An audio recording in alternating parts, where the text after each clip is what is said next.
quando nós temos a capacidade de perceber a vida na sua plenitude, é que nós somos convidados pela palavra de Deus a lembrarmos do nosso Criador.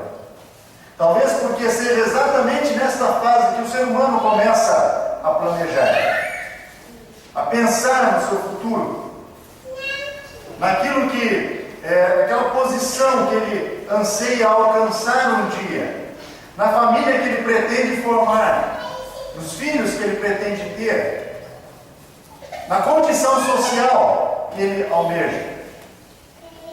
E o homem então começa a se preparar,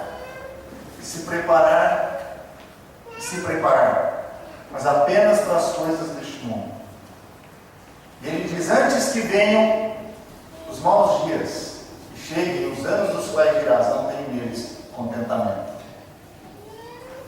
Na época que nós estamos vivendo, no período atual, nós temos um grande número de pessoas jovens que estão morrendo, ou pelas drogas, ou pela violência no trânsito, ou pela violência social. Nós nunca tivemos tantas pessoas se suicidando como nos nossos dias, tirando a própria vida. A maioria dessas pessoas que estão no ápice da sua vida, 20, 30 anos de idade. E quando nós pensamos, principalmente nos nossos dias, da forma como nós temos colocado, o conselho que Salomão nos deixou, ele se torna ainda mais importante. Na verdade, nós não deveríamos deixar uma decisão tão importante para o dia de amanhã, porque nós não sabemos se o amanhã vai nos pertencer. Quantas pessoas, durante o ano de 2014, pensaram, imaginaram grandes coisas para si, fizeram grandes projetos. Alguns, agora no final do ano, já tinham pronto o seu planejamento para 2015. E quantas dessas pessoas hoje não estão mais entre nós? Quantas pessoas cheias de sonhos, cheias de esperanças humanas, reais, simplesmente, de uma hora para outra, após um minuto, passaram para a eternidade, sem estarem preparados para se encontrarem com o Senhor. E por isso nós lemos ali Amós, capítulo 4, versículo 12.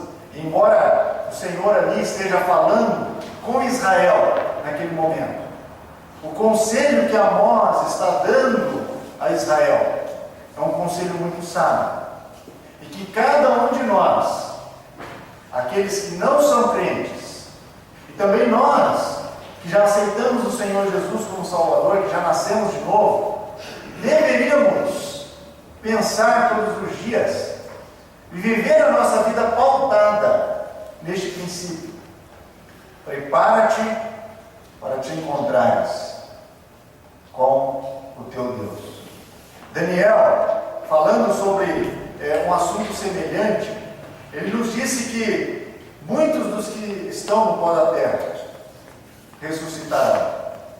Na verdade, ele estava talvez falando muitos e não todos, pelo fato de que o Senhor Jesus Cristo vai voltar, e muitos de nós não vamos passar pela morte, então nós não vamos precisar ressuscitar.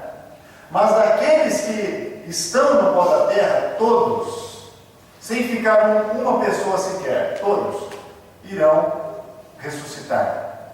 Uns, conforme ele diz, para a glória eterna, outros para a vergonha e horror eternos. Se este momento fosse agora, ou se nós partíssemos para a eternidade neste instante, qual dessas duas ressurreições nós iríamos participar? Qual seria o nosso destino um segundo após fecharmos os olhos deste mundo?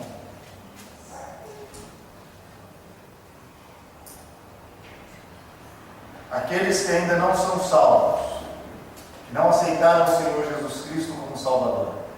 Podem até se iludir, pensar como as emissoras de televisão estão buscando, principalmente nos nossos dias, com pensamentos espíritas, dizer que o homem ele vai morrer e ele vai depois reencarnar, vai ter uma próxima oportunidade e ele vai passando por essa purificação, por esse aperfeiçoamento, até que ele chegue a estar pronto e se torne um Deus.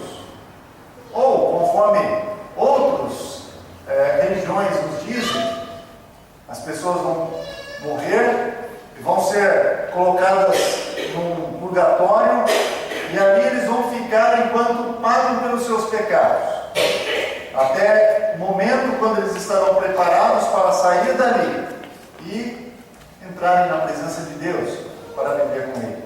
Ou, ainda como outros pensam, o homem morreu, acabou, deixa de existir. Quaisquer que sejam os pensamentos, as doutrinas, os ensinamentos humanos, não vão invalidar o que nós temos nas Escrituras. O homem, o ser humano, é uma criatura eterna.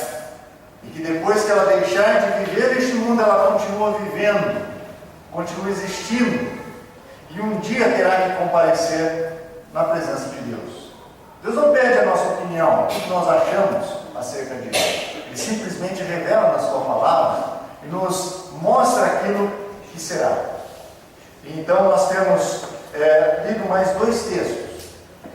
Um deles, Apocalipse, capítulo 20, que nos mostra como será o encontro da pessoa sem Cristo com o seu Criador. E nós vemos aqui que um trono posto nos céus, um grande trono branco, o que estava sentado sobre este trono, o próprio Senhor Jesus Cristo, sim, o mesmo que morreu na cruz pelos nossos pecados, que hoje está com os seus braços abertos, as suas mãos estendidas e que convida dizendo: vinde a mim, todos que estáis cansados e sobrecarregados, e eu vos aliviarei. O mesmo de quem a palavra de Deus nos diz que Deus amou o mundo de tal maneira que deu o seu Filho, para que todo aquele que nele crê não pereça, mas tenha a vida eterna. Esse mesmo Jesus, esse mesmo Senhor Jesus, estará sentado neste grande trono branco. Nós vemos que da sua presença fugirão os céus e a terra. Em outras palavras, não haverá lugar para se esconder, para fugir da sua presença. O homem do jardim do Éden, depois de ter desobedecido, transgredido a única proibição que o Senhor lhe deu, quando ouviu a voz de Deus, fugiu e se escondeu entre os arbustos. Mas neste dia aqui, que já está determinado, não haverá lugar onde se possa esconder.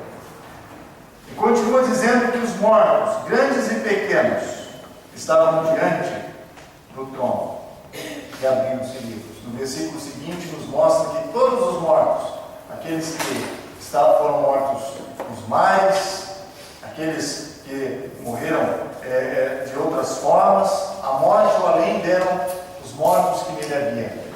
Então, não haverá lugar para se esconder e não vai sobrar nenhuma única pessoa sequer que não terá que comparecer diante do Senhor Jesus Cristo, diante do grande trono. Lembrando mais uma vez que somente estarão aqui aqueles que não nasceram de novo. Aqueles que são salvos não estarão presentes neste momento. Então nós vemos naquela cena espetacular, onde o Senhor Jesus Cristo estará julgando um a um todas as pessoas que o rejeitaram neste mundo. Aqueles livros